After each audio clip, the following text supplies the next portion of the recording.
Hi everyone, and welcome back to another packed episode of the Shout podcast. It's great to have you with us. I'm Rebecca, content editor here at Firefighters Charity, and in this episode we're diving into the wide range of online support available to you. Support that's right there at your fingertips, wherever you are in the UK and beyond our 3 wonderful centres.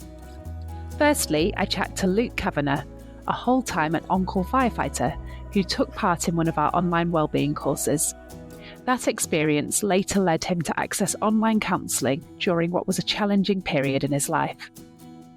Then I'll be speaking to Keith, a firefighter from Northern Ireland who found help and support through our online Hope programme. And finally, you'll hear from Ewan, a Scottish crew commander who accessed physiotherapy support via video before heading to one of our centres to continue his recovery after an injury. Please remember to rate, follow or subscribe to the show on your usual podcast platform to keep up to date with this and more of our episodes. Now over to Luke.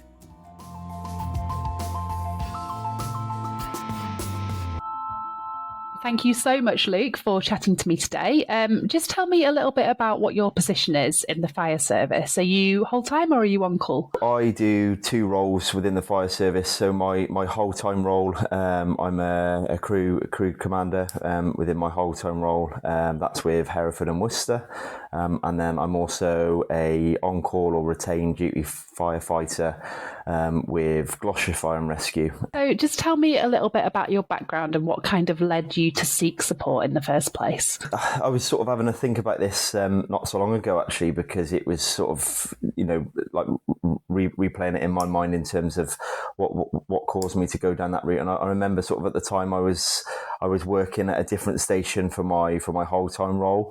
So I was travelling probably kind of about an hour or so to work, and then obviously doing the working day and then the same coming back from work. So at the time, it was kind of quite a lot of time alone with my thoughts, and we'd sort of been in and out of a lockdown. So that was sort of, always sort of playing on your mind, and then you're thinking about kind of what the future holds and everything like that. We'd obviously had sort of our second child at the time. So again, pressures were high with things like nursery and just trying to kind of obviously sort of be the sort of best role model and provider that you can for your family. And I remember sort of coming home and talking to my wife and saying that I sort of was feeling a little bit low, and had been for some time. And that kind of drew me towards trying to seek some support, really. And I think I kind of wanted to try and deal with it. I sort of mentioned it previously in talking around this. I wanted to deal with it before it became a big crisis, because I was really conscious that if I kept going down the same path, it would kind of transpire into something that could affect family or relationships and everything like that. And I was really conscious that I didn't want that to happen. So for me, it was kind of just tackling it as soon as I could. And then trying to hopefully sort of get things into a little bit of perspective to support me kind of moving forward, really. I think that's really, really powerful, what you were saying about, first of all, speaking to your wife, because that can be quite tricky, I imagine, and then to get that support as early as you can. It's a key message for us at the charity to sort of reach out as soon as you possibly can before it escalates. So that's amazing. Thank you for sharing that. No problem. I know you first connected with us through an online course, didn't you? Can you just share a little bit about how that came about and what that experience was like? Yeah, definitely. I think kind of it pretty much came off the back of a conversation that I'd had with my wife. I think she sort of said, "Have you thought about seeking support?" And I would honestly say at the time, I sort of like kind of umbrellaed support as, well, I need to sit in front of somebody and I need to talk to someone, or I need to kind of go to a group, and that's kind of possibly longer away from my family. And at that time I was conscious that I was sort of working quite a bit. So when I was home, I wanted to be trying to be as present as I possibly could. So I kind of just really sort of, I knew that the charity are there and support a lot of firefighters across the fire and rescue service. And I'd had obviously discussions around the sort of mess table that, the firefighters charity is there. And if you need them, for anything, then they can support you. So for me, it was just a sort of a kind of a Google search on the website, really. I sort of went to the website and had a look round and see if there was anything that was there to support. And if I'm probably being honest, I was looking for kind of like a phone number or an email address. And obviously when you kind of navigate the website itself, you can drop down, and it kind of brought me to some online courses. So being the sort of digital world, I kind of clicked on a couple of the online courses that best suited me. And the one that I kind of did at the time was the low mood course.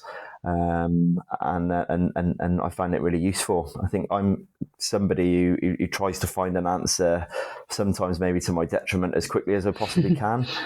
And the low mood one kind of suited like what I was feeling at the time, and probably kind of summed up a lot of the characteristics that I was going through at that time in my life.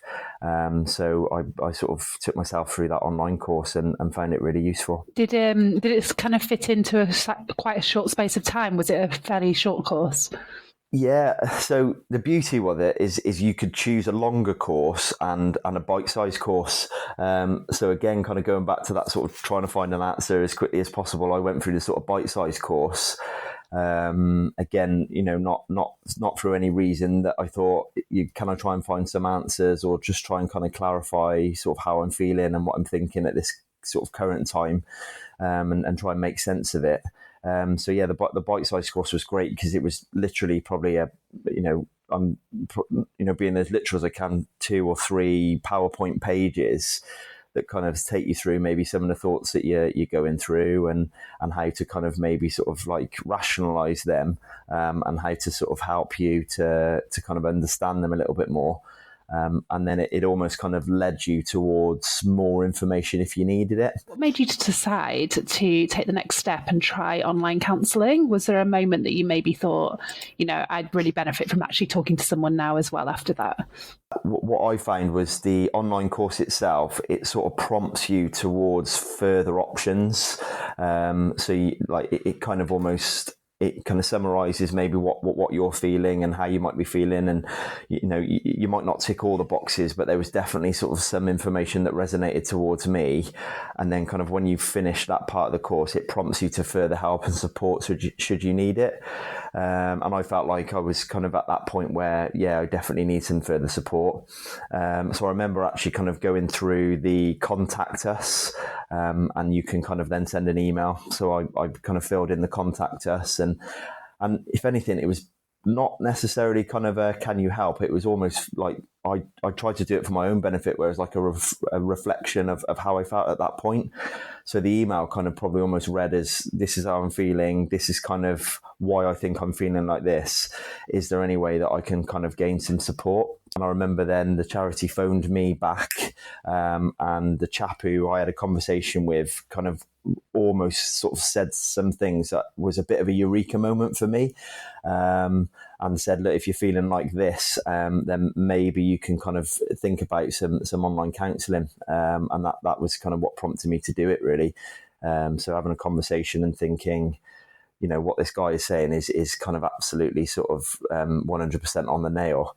I feel like, he kind of understands me, and that's the best course of action. That's fantastic. Did you find the process from there quite straightforward? Was it quite accessible for you? Yeah, very much so. Literally kind of from my point of view, a Google search, then an email, and everything was covered from there. So it wasn't any hardship whatsoever. I think, throughout sort of the process from start to finish, it was literally just kind of, finding time in your day to set aside. And for me at the time, because it was quite a priority based on how I was feeling and sort of to help me to understand how I was feeling at the time, it was kind of like, well, this is, a number one priority for me at this time. Before that first session, do you remember how you were feeling? Were you apprehensive at all about what to expect? And then did they kind of put you at ease quite quickly? I remember feeling that kind of, how I felt was, I'm not sure I've got to this point, because at that point I definitely felt like, well, yeah, I'm now going into counselling, and I wasn't sure if I'd ever be at that point. So I was always thinking, what have I actually got to say? Am I going to sort of fill enough of the time for the professional, obviously, to kind of warrant their time that they spend with me? I sort of almost, I guess I'm not sure if it's kind of a common thread, but I almost felt like a bit of a fraud at the time, to be brutally honest, because my sort of perception as counselling at that time was maybe someone who'd been through kind of like mass trauma, a lot of kind of maybe depression in their lifestyle, and I felt like that the thoughts that I was feeling was probably something that you could always kind of it was something that maybe everybody feels, literally just around, am I good enough to kind of support my family? Am I doing enough for this and everything like that? So definitely that kind of, I feel a bit of a fraud here. What am I going to talk about? Was definitely kind of the first things I felt. But then the counselling process really sort of put me at ease, because it was very much sort of talking. And there was a lot of open questions that were asked. So once I started talking, it was kind of like I've opened some sort of kind of floodgate here, really, and then you start to kind of to unpick things in your head then, and that was really, really sort of really vital for me to kind of be able to understand how I've got to the point of where I have, and just trying to understand the thoughts that I had in my head and where it was really. Did being able to access these sessions from home or wherever you were at the time make it easier for you to open up or sort of fit those sessions into your day-to-day life, do you think, looking back? Probably how it works now, if you could see my sort of little setup I've got now, I mean, it's not sophisticated in any way, shape or form. It's literally kind of, I'm doing it through my phone, and it's propped up against the sort of an iPad that's leaning up against a book, really. So I don't have like a sort of a monitor or a laptop or anything like that at home. I sort of generally tend to use kind of tablets or mobile devices. And that was the same setup in how I had. So to be able to kind of, sit at home in a quiet space, at a time that was convenient for me was perfect. Looking back, do you think having the counselling helped you not kind of just in that moment, but also longer term? Do you still use some of those tools now at all?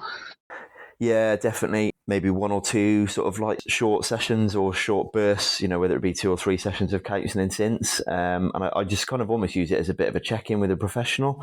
Like mental health is something that's, I say growing, what I mean by growing, we're becoming a lot more aware of it and how to deal with it. And the kind of the headline messages are talk to people, check in with people, whether it be friends and family. And I certainly find kind of even talking to a professional is supportive, because they can kind of understand how you're feeling, but also they don't have that kind of emotional bonds to you as well, which I know it seems strange. That personally helps me, because I've sort of, I've been in sessions where I've almost needed a bit of a telling off to go, look, stuff that you're telling me is normal things. You need to kind of put this into perspective and think kind of a bit sort of wider, and maybe how other people's feeling. And that's been as helpful to me as it has somebody kind of almost sort of putting an arm on my shoulder and giving me kind of a bit of a sort of emotional support that way, and trying to kind of further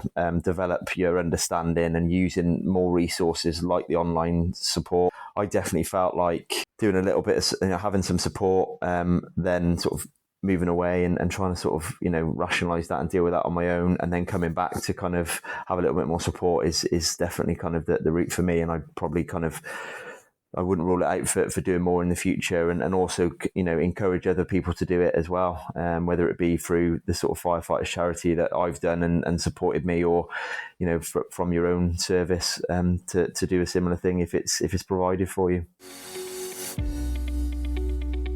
You can find a video we filmed with Luke, along with links to our online courses and information about our online counselling in the show notes. Next, I caught up with Keith Shields, a firefighter from Northern Ireland who took part in our HOPE programme, which stands for Help Overcome Problems Effectively.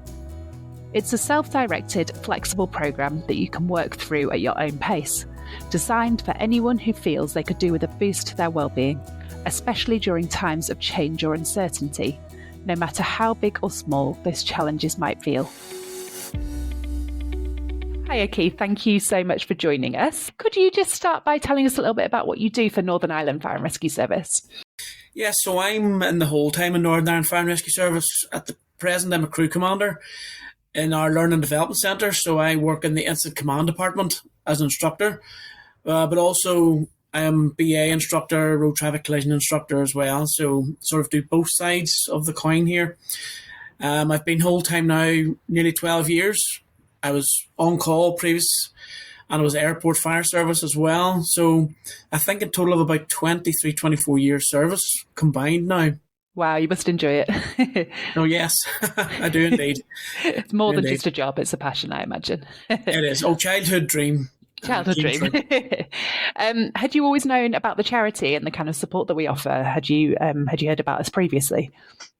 I did, yes. Now, the good thing about our service, when we first joined in the whole time, we had a representative from our service who deals a lot with the fire service, or firefighters charity. That would have been Noel McKee, if I can remember his name rightly.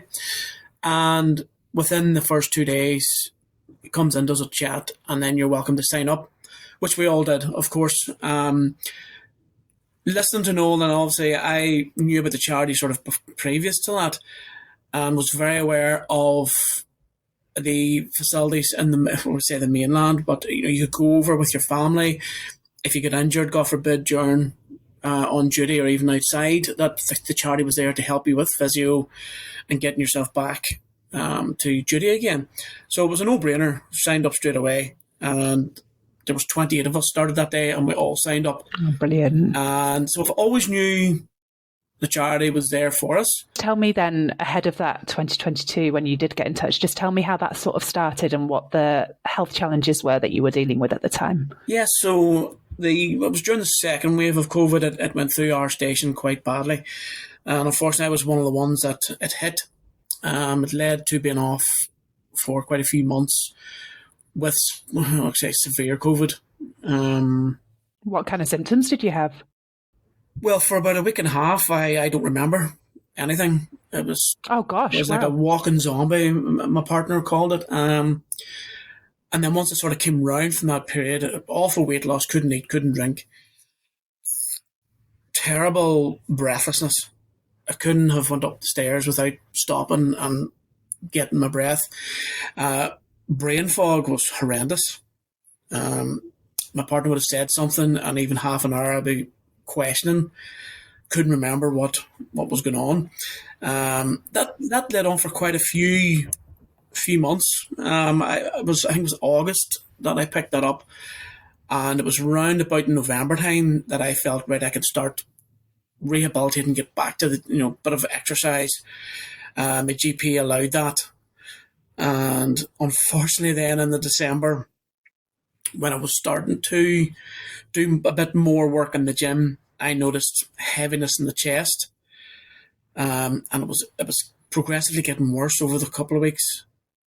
And I think it was just before Christmas, speaking to my GP and explaining, and I'll never forget the phone call that he asked, "What's the chest pain like? Is it sharp or is it heavy?" And in my head, heavy was maybe the lesser of the two. Yeah, I'd think that as well, actually. Yeah, and when I said, no, it's heaviness, I wake up, I can feel this heaviness. And after doing training, I feel it. And all I heard was, oh. And then that just led on then to phone calls then from the Rapid Angina Clinic, where then I was diagnosed with the unstable angina. That, I was floored. I was utterly floored when I heard that news. Just career. Did you understand like what it meant and what it meant for your life? I did. And I thought then my career was over. I really did. I thought, how am I going to get fit enough to get back in operational duties? At the time, I was a firefighter on the watch, so there was no chance of maybe another role within the service. That was my job. So for quite a few weeks after that, very, very much in a bad place mentally. It was only then when I got a bit more support from the NHS and could see, right, I'm going for these tests, and to see just sort of what state is the heart in. Nobody could tell me what happened. There was no symptoms beforehand. Before I got COVID, Rebecca, there was none. And it was only when I started coming round from the whole breathlessness, etc., disappeared. which was quite worrying. So you think it had been there before and it was just triggered almost? Possibly. Before that, I was doing a lot of running, training. There was never an issue. Well, yeah, you have to be super fit for firefighting at the end of the day. That's it. As the sort of months went on in 2022, then I was rushed into hospital twice. In between times, I had an angiogram where they discovered I had 3 blocked arteries. So, yeah, 2 on the right side, 1 on the left. And the left was obviously the left coronary artery they call the widowmaker if it's blocked. So I was then penciled in to get stents fitted.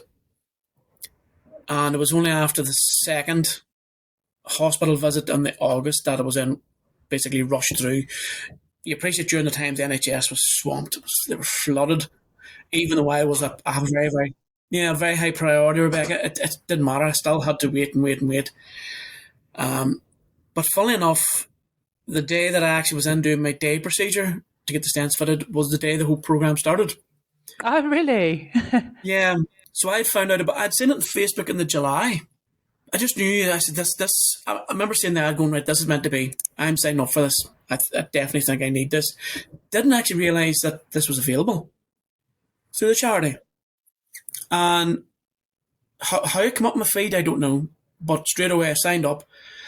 And the communication then over the next sort of month and a half through emails and all to get you signed up was very quick, very friendly.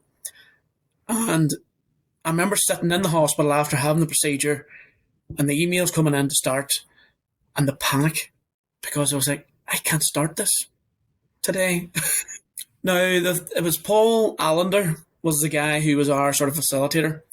And I remember reaching out to him on the day and straight away his response put me at ease. So I was sitting in the hospital looking at that going, no, Keith, listen, it's 6 weeks, it's modules each week. You complete them at your own time. I was going to say, did that attract you to it? The fact that it was just self-led and it was in your own time, or had you not realised that at first? I did, yes. But I think for myself at that time, it was no, it starts on that day, so I start on that day.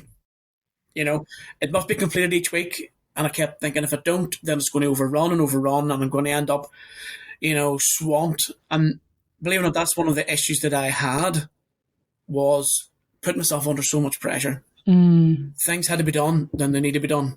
And if they don't happen, then I get swamped, and then it's almost like I don't do anything. I'm crippled almost with, oh no, panic. And it's too much, you don't know where to start. Exactly. That's a really interesting misconception, actually, to highlight for anyone listening that doesn't know that about the Hope Programme, that you've got that freedom to take it at your own pace and it doesn't have to be something that builds up. Exactly. And made aware of that on day one, especially where I was and the position I was in, was fantastic. Straight away, it took away that, for me anyway, it's stress that I put on myself. So it was a big sort of deep breath and going, oh, that's brilliant. That is brilliant. And even with Paul, even through the 6 weeks, was fantastic. Because I think I started the first week on the second week. I was a week behind. No issues. There was no issues. And even when it came to the end, I remember receiving the email going, now that's the whole programme. It was a lovely email to say, to all the participants and the progress that you had. And I think there was another 2 to 3 weeks, at least, after the programme had finished, that you were given access to everything. So if you were behind... Oh, great. So you could go back over it. You could go back over it, but the position where I was in, I hadn't completed the programme. It took away that anxiety so that's the final day, you're meant to be complete. No, you still had 2 to 3 weeks. And you were able then to complete the programme and as you said, Rebecca, go back over things and see things that were required, and that's what I did. So, yeah, and even the modules themselves, they were bite-sized. You could complete them at their own time. They weren't heavy, which is one thing I did enjoy.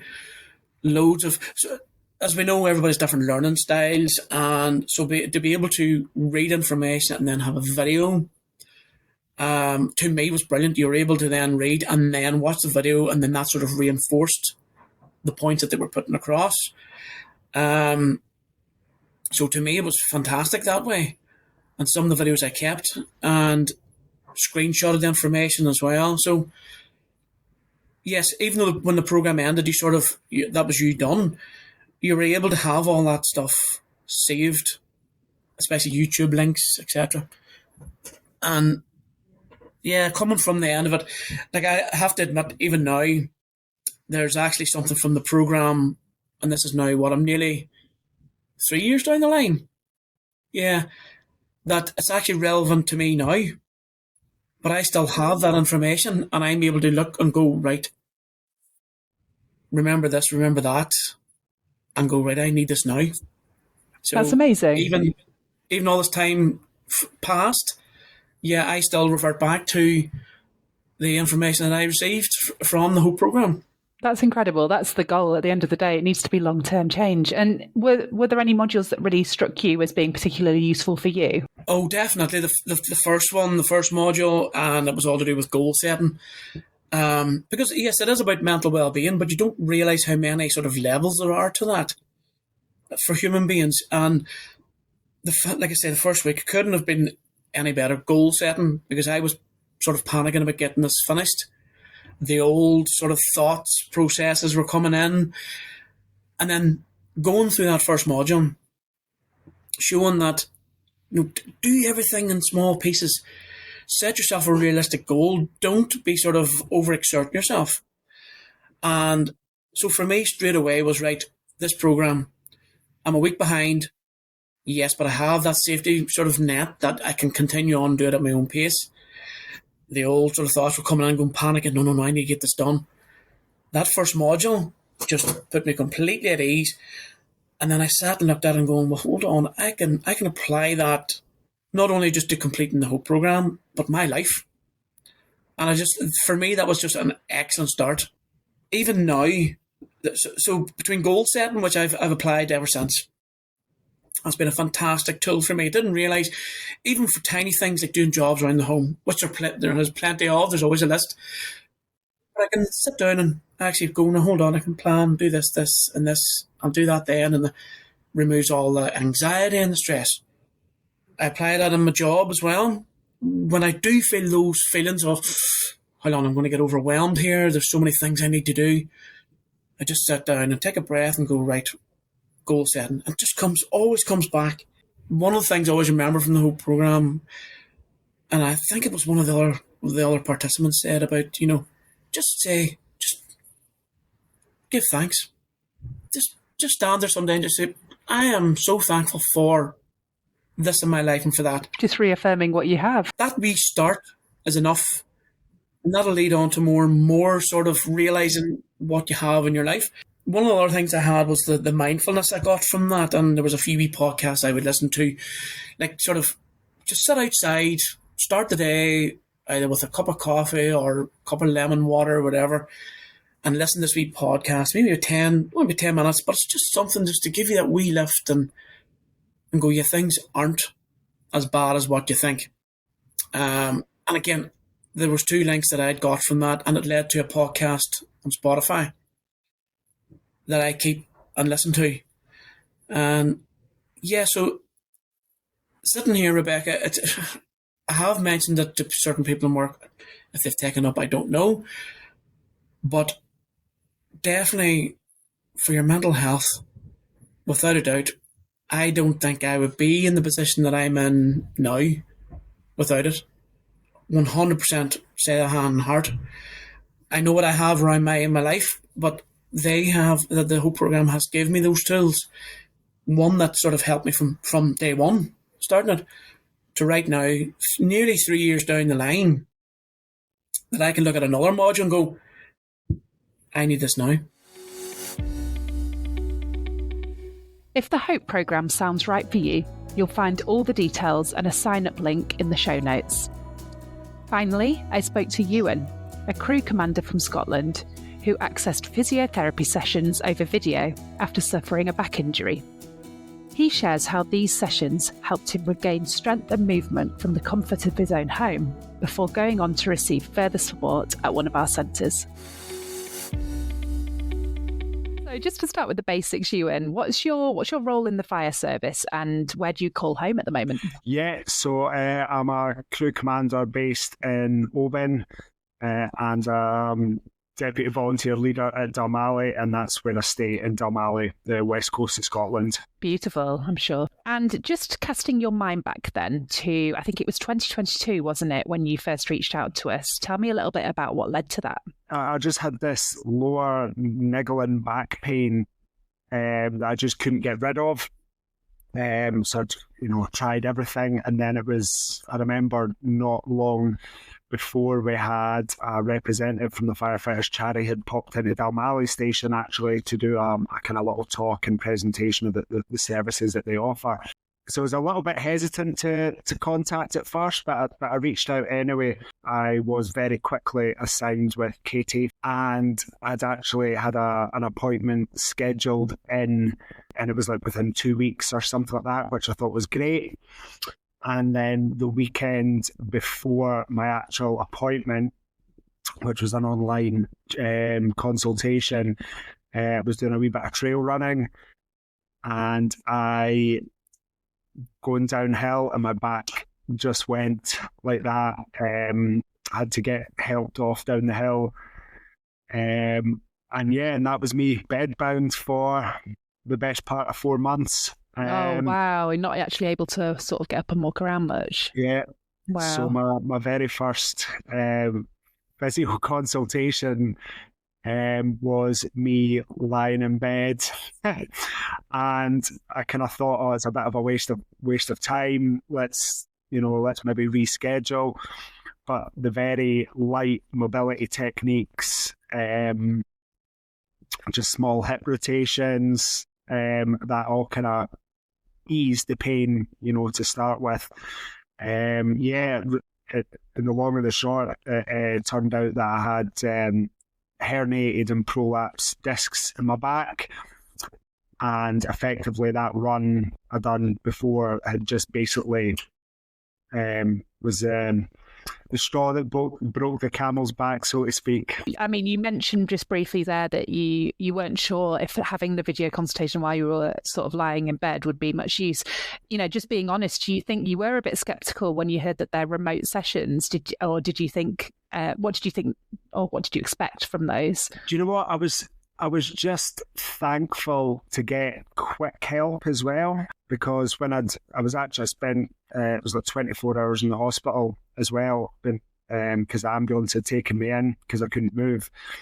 And they says, okay, we'll refer you to physio. You could be waiting up to 2 months for physio. So I was just like, okay. So I was like, no, I'm going to take the call. So I was a little bit sceptical. I wouldn't say sceptical. I was just thinking, because of the condition I was in, I just didn't think it was going to be any benefit because I was in so much pain. But clearly she was very well educated in her field, because she told me exactly what she think was going on with me, and that was exactly the results when I eventually got the MRI, that was the case. The impingement of my nerve and causing the sciatic pain and whatnot, and everything had just went into spasm at that point. Just in terms of a typical session then for you, and I'm sure as you got some mobility back they must have changed, but just talk me through what a typical session in those early days might have included. Did she kind of ask you some questions to start with and then do some exercises, or how did that work? Yeah, it was me explaining everything that had happened, everything that what I do causes pain. At that point, just lying down was causing pain, but it's just very gentle techniques, and it was very short sessions to do myself kind of 3-4 times a day, just to try and get a little bit of mobility, because I found lying there didn't really do it. It just kind of spasmed, but every now and again when I felt the spasms coming on, I could do the mobility techniques that Katie had shown me, and that kind of alleviated the pain. So that was the kind of first kind of 3 months. That was just slowly building up, doing it from there. And then obviously the sessions, when I was improving, got a little bit more complex and a little bit more dynamic, and was just basically to see how my body would cope to the increased workload, yeah. And I take it, so did she kind of demonstrate some of the exercises on camera and then you were able to mirror those, were you, in front of it? Yes. Yeah, exactly. It was all kind of basically copying from that, and she gave me real good information online, links to videos for particular exercises, and particular mobility techniques. Oh, brilliant. So yeah, you could actually go away and keep practicing them and doing some different ones after the session.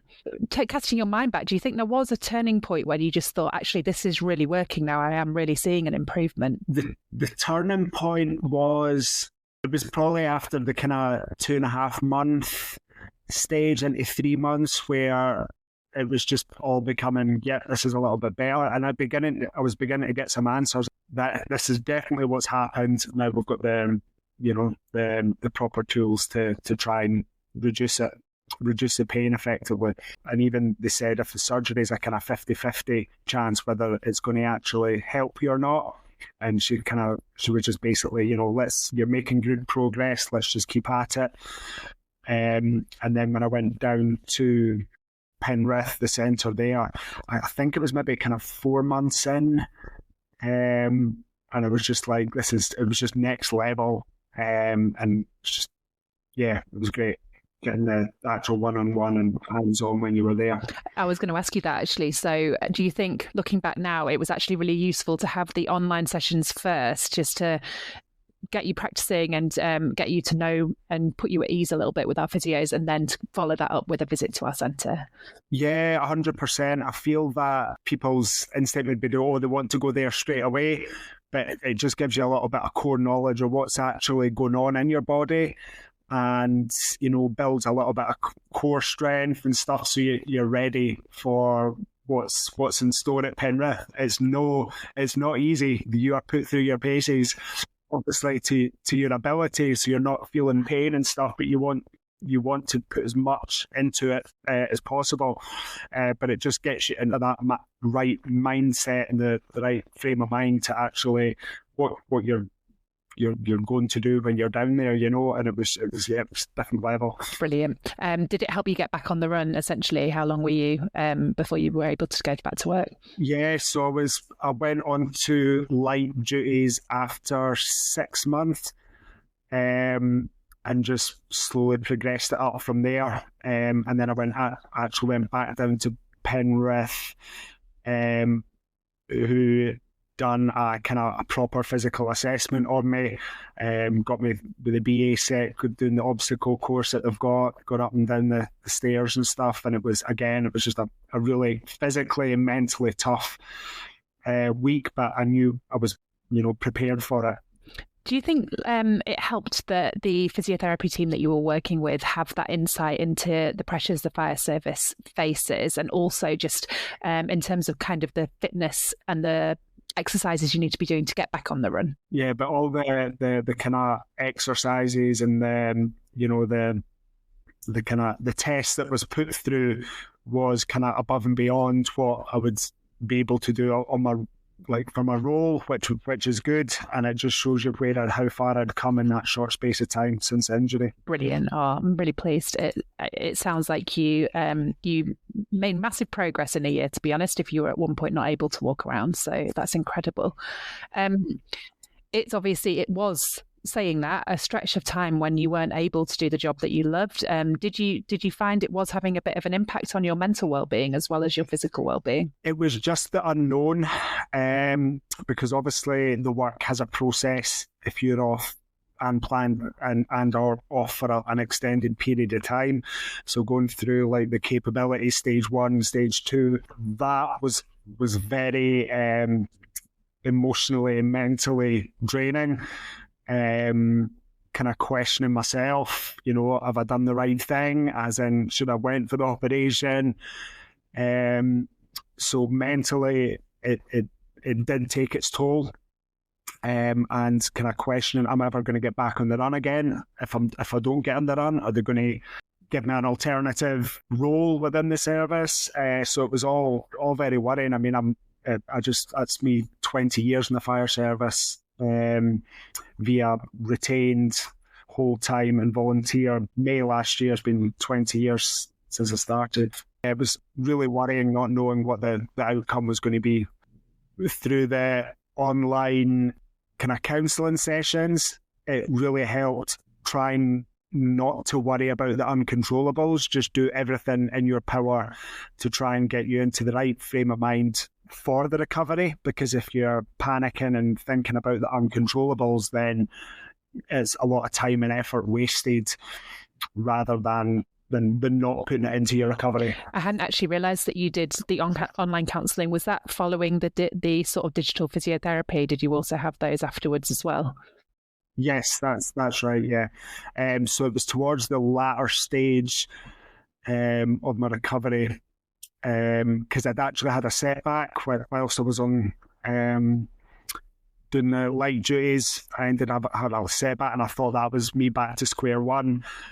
And then mentally that was really tough, and that's when I'd reached out, and it was Katie who had sent me along some information, to talk to the kind of counselling session, which I'd done at that point, yeah. Did you do the online counselling? Was that over a video call as well, or was that over the phone? Initially it was over the phone, and then I had a video consultation, and then I was invited down to Harcombe House after that, yeah. Brilliant. In terms of the consultations sort of remotely, did you find that quite useful, being able to do that from your own home, and did that put you at ease? Yeah, I think as well it gives yourselves a better understanding of the issues and the underlying causes, rather than just starting from scratch if you were just to go down there. So it is a really useful tool, and it was convenient when you were available, so it was good that way, and just gets kind of breaks the ice, and trying to find the deep root causes of how you're feeling the way you are,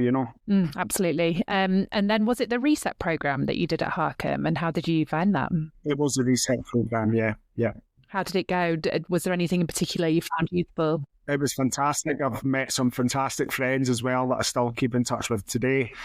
It was really good. I took a lot away from it, especially like boundary settings, and I'm kind of somebody who would say yes to most things. Can you go and do this? Can you go and do that?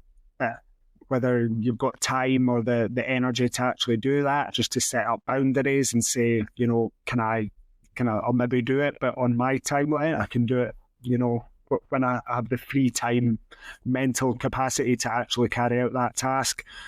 A lot of the nutrition as well. I've been a vegetarian for coming up 4 years now, and I learned a lot about nutrition and the kind of anti-inflammatory properties in foods that I wasn't actually taking, to help with the injury as well.